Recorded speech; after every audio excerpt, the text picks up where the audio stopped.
FM 102.4 मेगाहर्ट्झवर हे आहे आकाशवाणीचं अकोला केंद्र. श्रोते हो, महिला विश्व या कार्यक्रमामध्ये आपण आपल्या आजूबाजूला ज्या कर्तृत्ववान महिला आहेत, ज्यांचं आपल्या स्वतःच्या क्षेत्रामध्ये एक नाव लौकिक आहे, अशा महिलांना आपल्या आकाशवाणीच्या स्टुडिओमध्ये बोलवण्याचा प्रयत्न करत असतो. त्यांचा जीवन प्रवास उलगडण्याचा प्रयत्न करत असतो. त्यांच्या कार्याविषयी आपल्यापर्यंत माहिती आकाशवाणीच्या माध्यमातून पोहोचवत असतो. आज या कार्यक्रमाचे सादरकर्ते विनोद गवळी यांच्यासह मी सुवर्णा जाधव सर्व रसिक श्रोत्यांचं कार्यक्रमामध्ये अगदी मनापासून स्वागत करते. मंडळी, आजच्या या कार्यक्रमामध्ये आपण आपल्या आकाशवाणीच्या स्टुडिओमध्ये आमंत्रित केलं आहे ॲडव्होकेट सविता खोटरे यांना. मॅडमच्या विषयी सांगताना मला आपल्या सगळ्यांना सांगायला आवडेल की मॅडम ह्या अकोल्याच्या उपविभागीय पोलीस अधिकारी कार्यालय शहर विभागामध्ये लॉ ऑफिसर म्हणून काम करत आहेत आणि आपण आपल्या बोलण्यातनं त्यांच्याकडूनच त्यांच्या क्षेत्राविषयीची माहिती जाणून घेणार आहोत. मॅडम, आकाशवाणीच्या स्टुडिओमध्ये तुमचं स्वागत आहे. Thank you madam. माझाही सगळ्या श्रोत्या वर्गाला आणि आपल्या आकाशवाणीला नमस्कार. आज सगळ्यात पहिला प्रश्न मला, तुम्ही एवढ्या मोठ्या पदावरती काम करता आहात, DYSP ऑफिसला आपण लॉ ऑफिसर म्हणून काम करता आहात, तर मला थोडंसं तुमचा शैक्षणिक प्रवास सांगा. हां, शैक्षणिक प्रवासाबद्दल सांगायचं म्हटलं मॅडम तर मी आधी BCom केलं, त्याच्यानंतर MCom केलं आणि मग BEd केलं. मला ॲक्च्युअल शैक्षणिक क्षेत्रामध्ये एक लेक्चररशिप किंवा मग एक टीचरशिप असं काहीतरी करायचं होतं. त्या अनुषंगाने मी ते सुरुवात केली. आणि त्यानंतर मग घरातच माझ्या वडील हे वकील असल्यामुळे, निष्णात वकील होते अकोल्यातले, ते सिव्हिलचे, आणि त्याच्यामुळे मग एक असं घरात वातावरण असते की स्त्रियांनी एक सेफ असा एक झोन निवडावा, शिक्षिका व्हावं किंवा लेक्चररशिप व्हावं. आता वकिली व्यवसाय म्हटल्यावर हे फील्ड वर्क आहे पूर्ण, त्याच्यामुळे तो माझा एक तिकडचा एक असा एक व्ह्यू होता की आपण ते केलं तर सुरक्षित एक चांगलं करिअर करू शकू. पण मग हे करता करताच कुठे प्रायव्हेट जॉब, कुठे असं हे टीचरशिपचं मी केलं आणि त्यानंतर मग अचानकच असं वाटलं, घरातच ते वातावरण माझ्या होतं, त्याच्यामुळे असं एक म्हणता येईल की बा एक बाळकडू घरातूनच कौटुंबिक वारसा तुम्हाला या क्षेत्राकडे वळण्याचा आहे. परंतु मॅडम, हे क्षेत्र असं आहे ज्याच्यामध्ये म्हणजे महिलांनी काम करावं, किंवा जे तुम्ही आता बोलता बोलता म्हटलं की प्रत्येक कुटुंबाचा एक विचार असतो की मुलींनी सुरक्षित क्षेत्राकडे काम करावं किंवा त्या क्षेत्रामध्ये काम करायला पाहिजे, जसं की टीचरशिप वगैरे, लेक्चररशिप. परंतु तुम्ही हा व्यवसाय जो निवडला, त्या व्यवसायामध्ये तुम्हाला अनेक अडचणी येत असतील, नाही का? बरोबर आहे. आणि ह्या अडचणी येत असताना तुम्ही त्यांना कसं सामोरं जाता? हो, ह्याच्याबद्दल एक अजून एक सांगायचं मला की घरामध्ये माझा वारसा होता. घरामध्येच माझ्या वडील जे वकील असल्यामुळे बाकीचे जे त्यांचे मित्र होते, जजेस म्हणा किंवा आणखी वकील मित्रमंडळी, हे सगळे घरामध्ये जमायचे, त्यांची चर्चा चालायची. एखाद्या जजमेंटवरती ते असं भरपूर इंग्रजीमध्ये हे करायचे, सगळं डिस्कशन वगैरे त्यांचं चालायचं, म्हणजे खूप छान वाटायचं. घरातच एक प्रकारे कोर्ट आहे असं, त्याच्यामुळे कोर्टाची अशी एक उत्सुकता होती की काय असतं नेमकं. आणि आता मला एक सांगायचं हे की मी मराठी शाळेमध्ये शिकले, तिथे शिक्षण झालं माझं मराठी माध्यमातनं. त्याच्यामुळे इंग्लिश काय होतं, इंग्लिशचा जो एक हे असतो आपल्याला भीती असते, ती भीती मनामध्ये होती. आणि मग आता वकिली व्यवसाय, आपल्या वकिली शिक्षणाला आपल्याला सुरुवात करायची, मग आपल्याला ते इंग्लिश तर खूप आपलं हे आहे किंवा त्या लेवलचं नाही आहे, तर मग कसं करायचं. तर मी तो एक प्रयत्न केला की नाही, आपल्याला वकील व्हायचं आहे ना, वकिलीची सगळी जी पूर्ण पुस्तकं असतात किंवा पूर्ण कोर्स असतो तो सगळा इंग्लिश भाषेमध्ये असतो, त्याच्यामुळे आपलं इंग्लिश काहीतरी एका लेवलपर्यंत चांगलं असणं हे खूप गरजेचं आहे. आणि मग मी स्वतः प्रयत्न केला तो की नाही, आपल्याला वकील व्हायचं, ह्या सगळ्या गोष्टी ॲक्सेप्ट करायच्या आहेत. मग मी ते क्लासेस लावले, ती इंग्लिश शिकली सगळी भाषा. ह्यानंतर मग अशी एक हे झाली, कॉन्फिडन्स आला की नाही, आपण हे सगळं करू शकतो. मग वरचेवर ज्या परीक्षा होतात त्या पास झाल्या वकिलीतल्या, मग LLM वगैरे पुढचं पदव्युत्तर शिक्षण मी केलं, त्याच्यात मी पास झाले.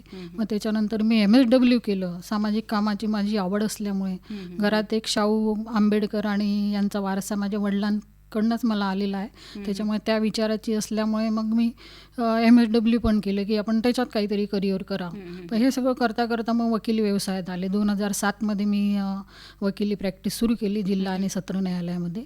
आणि त्यानंतर मग मी आल्याबरोबरच अगदी म्हणजे क्रिमिनलचंच ऑफिस जॉईन केलं. ॲक्च्युअल असं असतं त्याच्यात मी तुम्हाला सांगते की नको वाटतं लोकांना की एक लेडीज आहे तर ती सिव्हिलकडेच जाईल किंवा मग फॅमिली कोर्टाच्याच केसेस सांभाळेल. पण मी डायरेक्टली असं क्रिमिनल मोस्ट ज्याच्यात क्रिमिनलच्या केसेस असतात ना ते असं ऑफिस जॉईन केलं मी ज्युनियरशिप करता. आपलं पदवीचं शिक्षण विधीच्या पदवीचं शिक्षण अकोल्यातनंच झालं हो अकोल्यातनं झालं आहे. आणि नथमल MSW गोयंका पण- कॉलेजमधनं. अच्छा. हां. आणि MSW पण अकोल्यातनंच हो केलं. अकोल्यातनंच झालं आहे.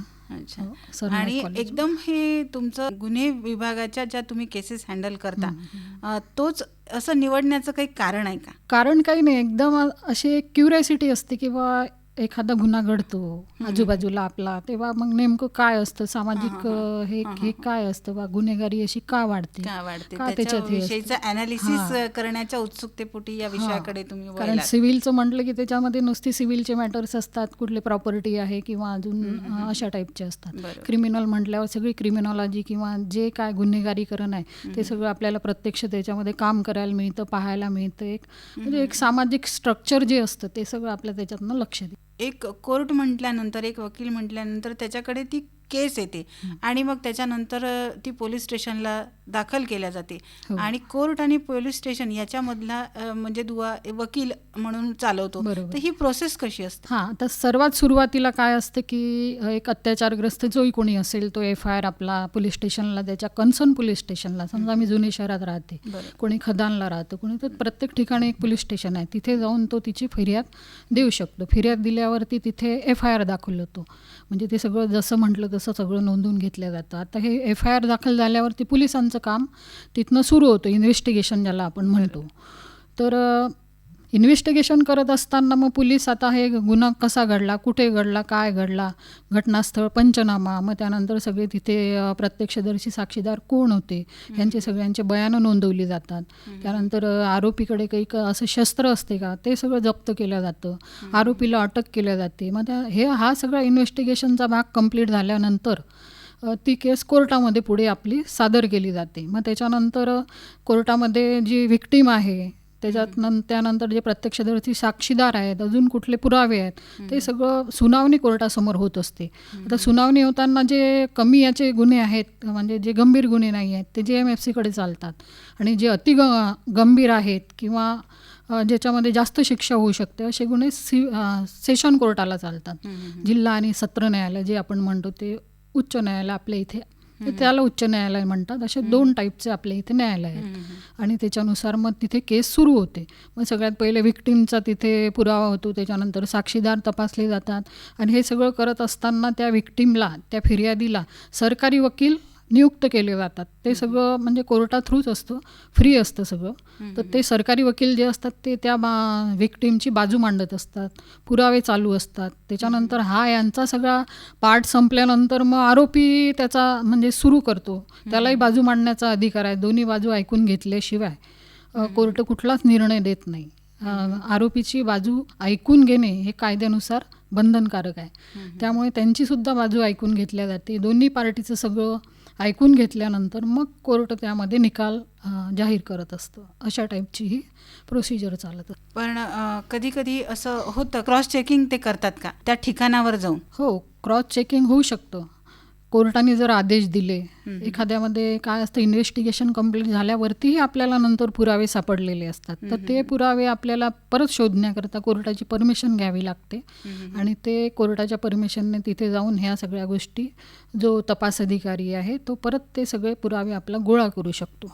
हो. हे सगळ्या प्रोसेसमध्ये तुम्हाला असं वाटतं का की हा वकिली व्यवसाय विस्तारण्यासाठी काय वाव आहे? हो, निश्चितच.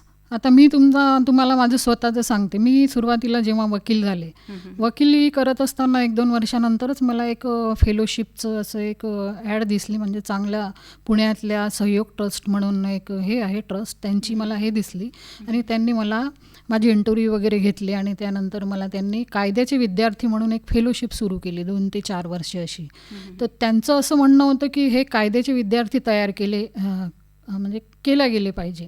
एक कायदा एक चांगल्या प्रकारे कोर्टात कोण मांडू शकतं, तर त्याच्याकरता ही प्रिपरेशन आहे.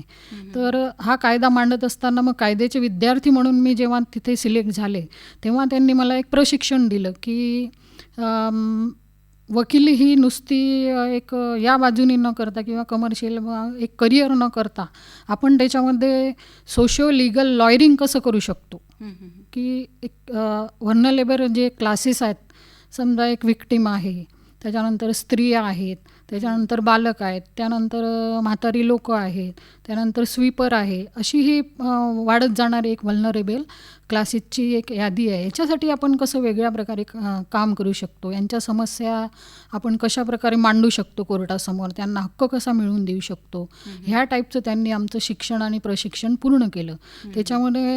त्याच्यामुळे काय झालं की एक वकील एक साधं म्हणजे स्टेरिओटाईप न करता एक काहीतरी वेगळं, की बाबा हे समाजातले जे घटक आहे यांच्या समस्या जाणून घ्यायचे, यांचे हक्क काय जाणून घ्यायचे, कोर्टापुढे त्यांना मांडून त्यांना त्याच्यामध्ये हक्क मिळवून द्यायचे, अशा टाईपचं मग ही वकिली मी सुरू केली. मग त्यानंतर मला याच्यातमध्ये पुष्कळ एक्सपांड झालं माझं, महिलांशी मिळणं भेटणं, त्यानंतर असे काही ट्रान्सजेंडर वगैरे आहेत त्यांच्या काही समस्या आहेत, त्यांच्याबद्दलचा ॲक्ट आत्ता जरी आला असला तरी त्यांच्या समस्या खूप आधीपासून आहे. तर ह्या विषयावर काम करायला मला भरपूर वाव उत्पन्न झालेला आहे. तर सांगायचा मुद्दा हा की एक स्टेरिओटाईप आपण एक वकिली न करता जर अशा टाईपच्या संधी आपण स्वतःहून आपण त्या घेतल्या किंवा आपण त्या सर्चमध्ये राहिलो तर आपली वकिली एक वेगळ्या प्रकारे आपल्याला प्रस्थापित करता येऊ शकते. आता त्याच्याकरता बरेचदा परदेशामध्ये लंडनमध्ये ब्रिटिश एक टाईपची एक स्कॉलरशिप आहे, ती पण लोक घेतात. त्याच्यामध्ये आपलं आधी हे चांगलं पाहिजे अकॅडमिकली,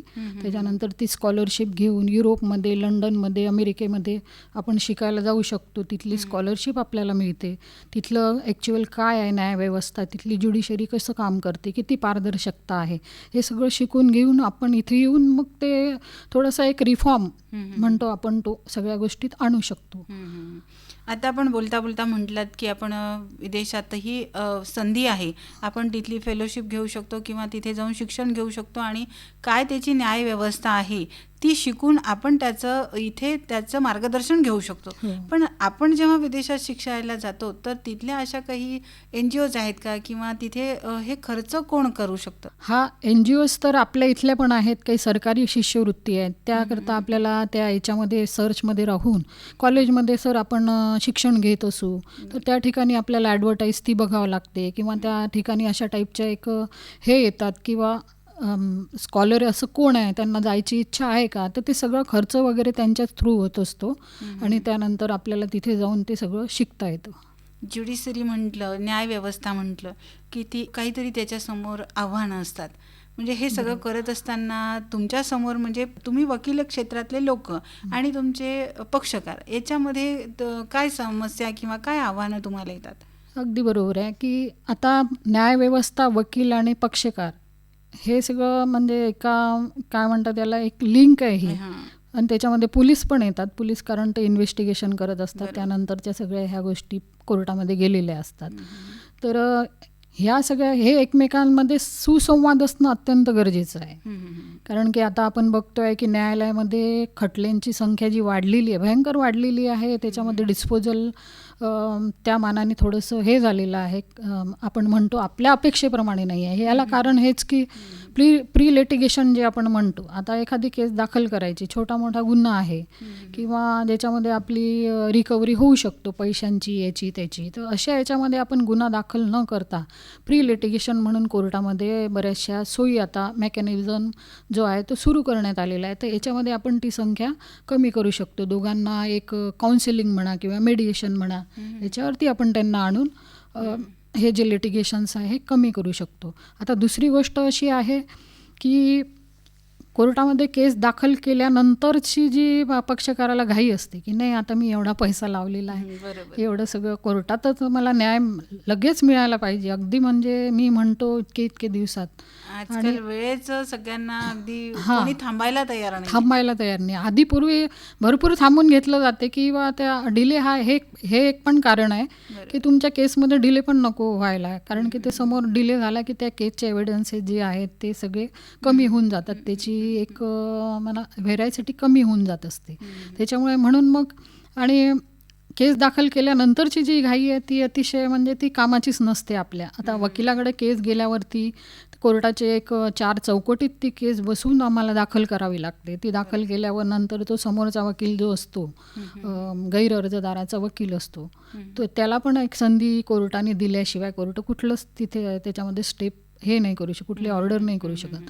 तर अशा याच्यामध्ये भरपूर पिरियड हा गेलेला असतो. पक्षकाराला घाई झालेली असते आणि ती केस एकतर असं आहे की कायदे जे आहेत ते सगळे इंग्लिशमध्ये आहे. ते साध्या भाषेमध्ये आणि सोप्या भाषेमध्ये पक्षकारापर्यंत पोहोचवणं हे पण एक स्किल आहे. हां, कारण की वकिलाला हे सांगणं, सुसंवाद जो म्हणतो आपण पक्षकार आणि तो वकील ह्याच्यामध्ये जो सुसंवाद असणं आवश्यक आहे की तुझ्या केसमध्ये आज काय झालं, आज कुठलं हे झालं, कुठली ऑर्डर झाली, आता किती दिवसांनी तू हे करणार आहे, काय दाखल करायची आहे डॉक्युमेंट्स. तर ह्या सगळ्या गोष्टीचा सुसंवाद असणं अत्यंत आवश्यक आहे. एक छोटीशी म्हणजे केसच्या बाबतीत मी सांगते तुम्हाला की मी कोर्टामध्ये असताना ऑफिस जॉईन केलं आणि त्यानंतर एक केस माझ्याकडे आली 125ची, जी खावटीची केस आपण म्हणतो. तर ती केस ॲक्च्युअल अशी होती की त्याच्याकडे कोणी बघतही नव्हतं, लक्षही नव्हतं देत.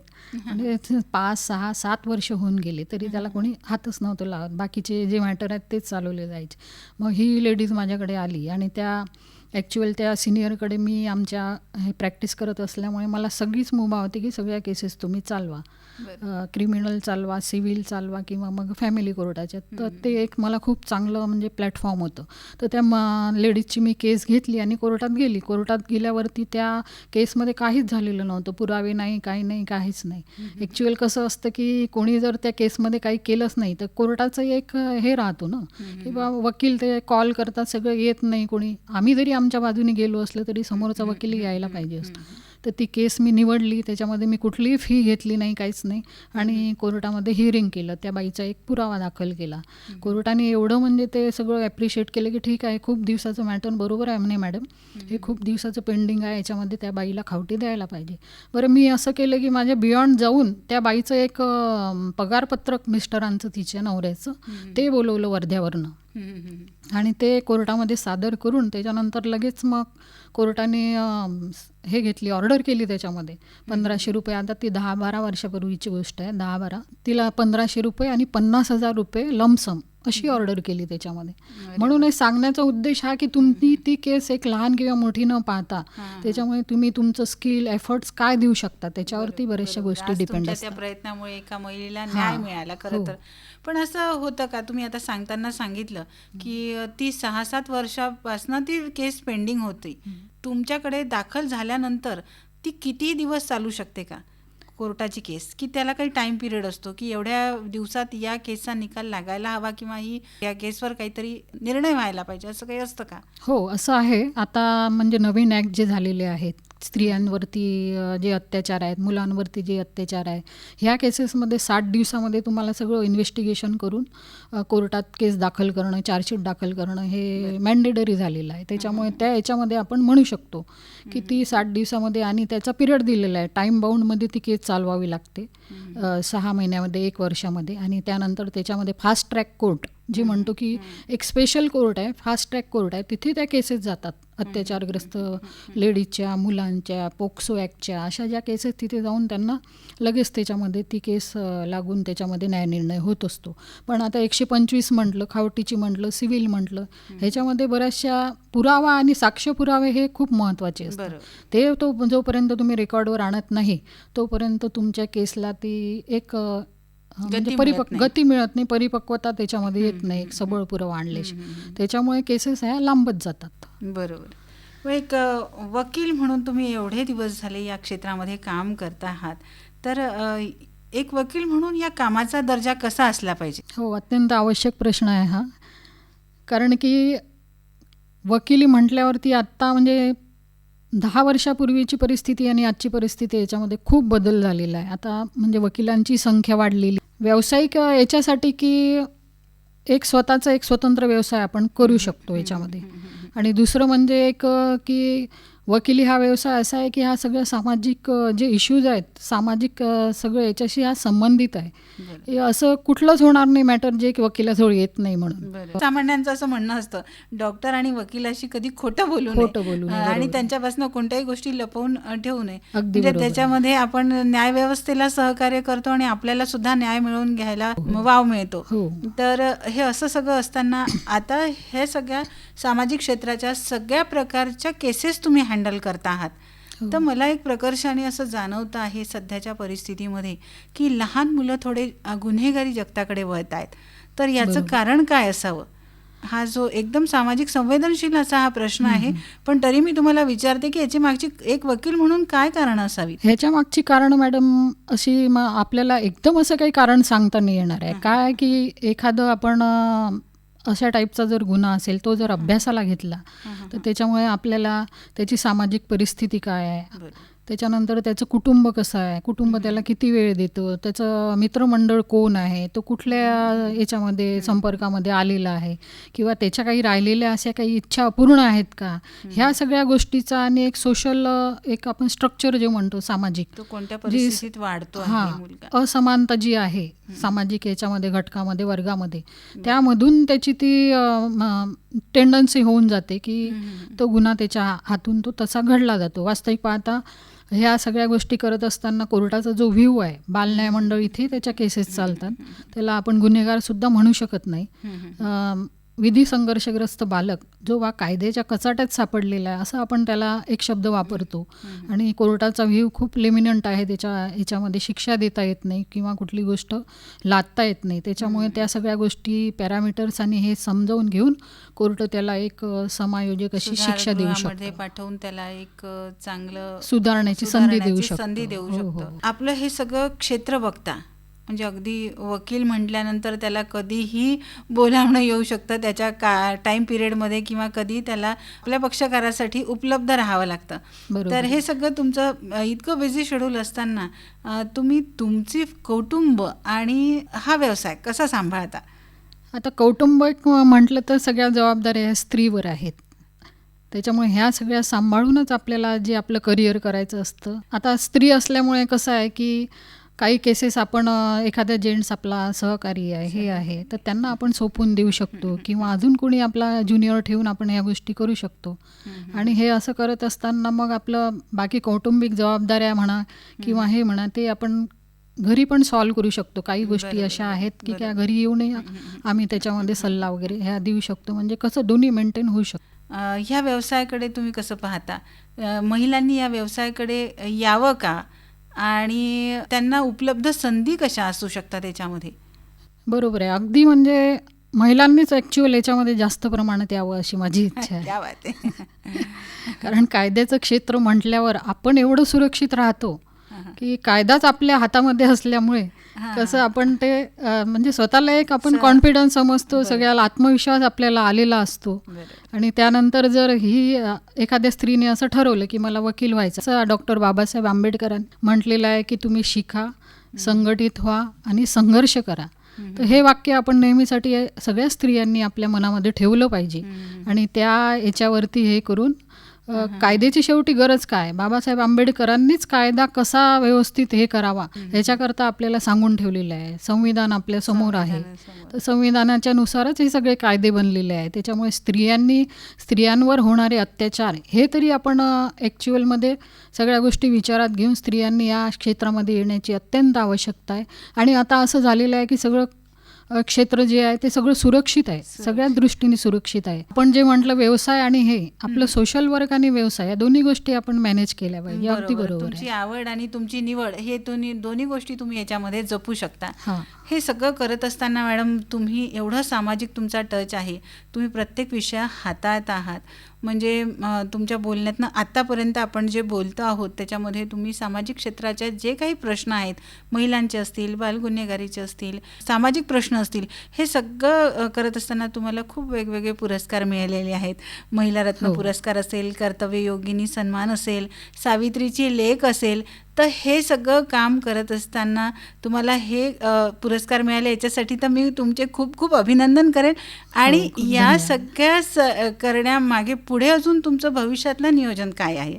आता हे जे पुरस्कार मिळालेले आहेत, हे म्हणजे असे मिळालेले आहेत की कुठेतरी आपलं एक एक्नॉलेज होतं. आपलं वर्क जे आहे ते आपलं एक्नॉलेज होतं, कुणाला तरी ते कळतं. त्यानंतर ते त्या याच्यावरती येऊन मग आपल्याला हे पुरस्कार दिलेले जातात. ॲक्च्युअली हे पुरस्कार म्हणजे आपल्याला एक कार्याची आपली पावती पावती असते असते. आणि खूप जबाबदारी वाढलेली असते हं, हं, हं. की पुरस्कार मिळाले म्हणजे थांबून जायचं नसतं, तर याच्या अजून काय चांगलं आपण याच्यामध्ये देऊ शकतो. देऊ शकतो. आणि ते पुरस्कार हे एक निमित्त आहे, पण ती एक कौतुकाची थाप असते.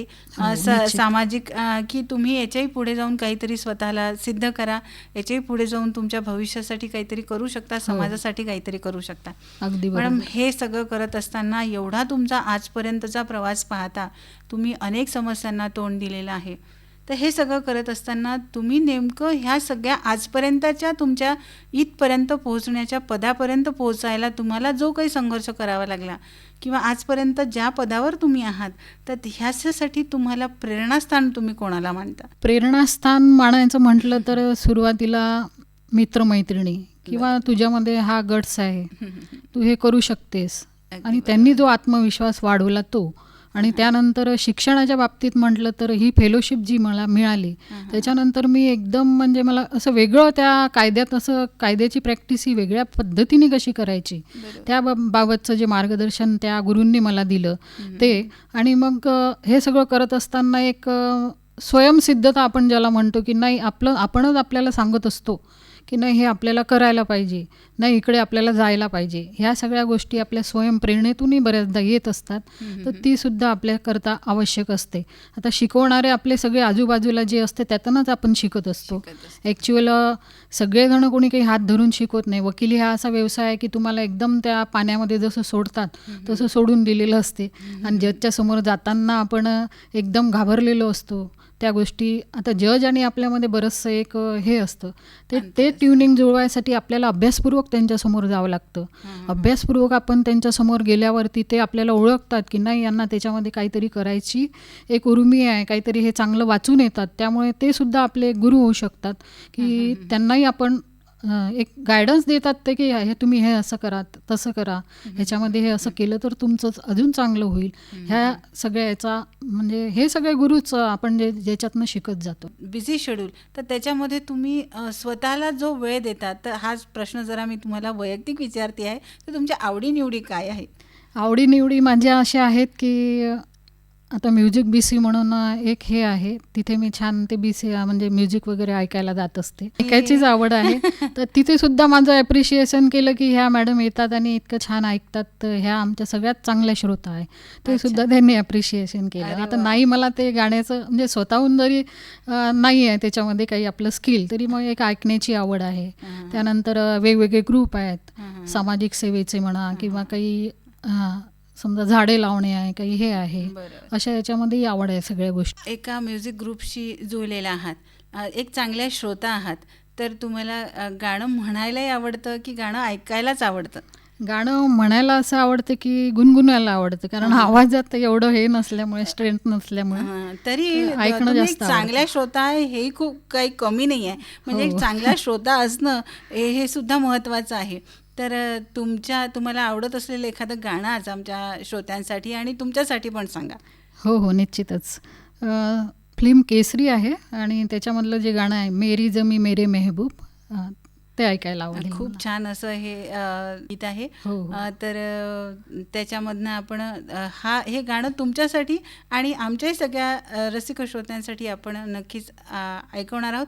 पण जाता जाता एक प्रश्न मला तुम्हाला असा विचारासा वाटेल की आजच्या या महिलांना तुम्ही काय संदेश देऊ इच्छिता या कार्यक्रमाच्या माध्यमातून?